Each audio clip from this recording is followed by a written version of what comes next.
पांचवी बड़ी निशानी याजूज व माजूज, ये भी एक कौम है, ये भी एक कौम है। शक्ल इनकी तकरीबन इंसानी शक्ल के होंगे और इनके कान इतने इतने बड़े हैं कि एक कान नीचे लेके सोते हैं, दूसरा ऊपर लेके सोते हैं, इतने इतने बड़े इनके कान होंगे। और जब ये निकलेंगे तो हज़रत सिकंदर ज़ुल्करनैन, अल्लाह के बुजुर्ग बंदे गुजरे हैं, हज़रत सिकंदर ज़ुल्करनैन, जिन्होंने पूरी दुनिया पे हुक्मरानी की, पूरी दुनिया के बादशाह थे।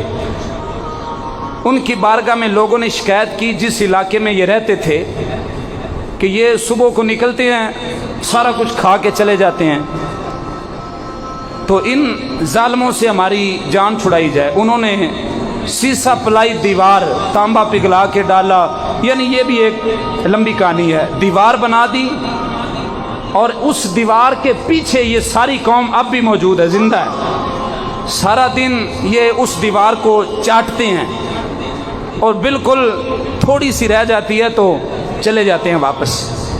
फिर एक बात ये भी आती है तफसीर में कि कुर्बे क़यामत उनमें एक बच्चा पैदा होगा जिसका वो नाम रखेंगे इंशाअल्लाह। और ये जब दीवार को चाटते वापस चले जाते हैं, सुबह होता है, अल्लाह की कुदरत से वो दीवार फिर वैसे की वैसे हो जाती है।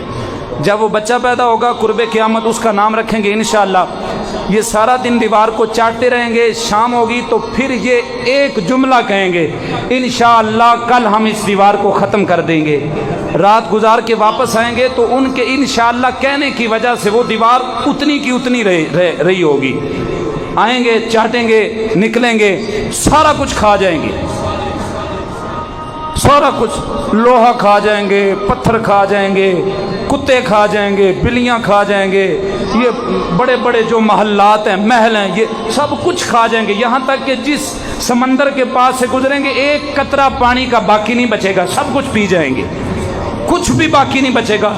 इंसान सामने आएंगे, उनको खा जाएंगे, बिल्कुल सब कुछ ख़त्म कर देंगे। फिर अल्लाह ताला की कुदरत से इनमें एक बीमारी पैदा होगी। एक रवायत में ये आता है कि उनकी पेशानी में एक कीड़ा अल्लाह पैदा करेगा, वो कीड़ा उनको दिमाग को खाएगा और ख़त्म हो जाएंगे। दूसरा ये कि बीमारी पैदा होगी और उसी बीमारी में अल्लाह उनको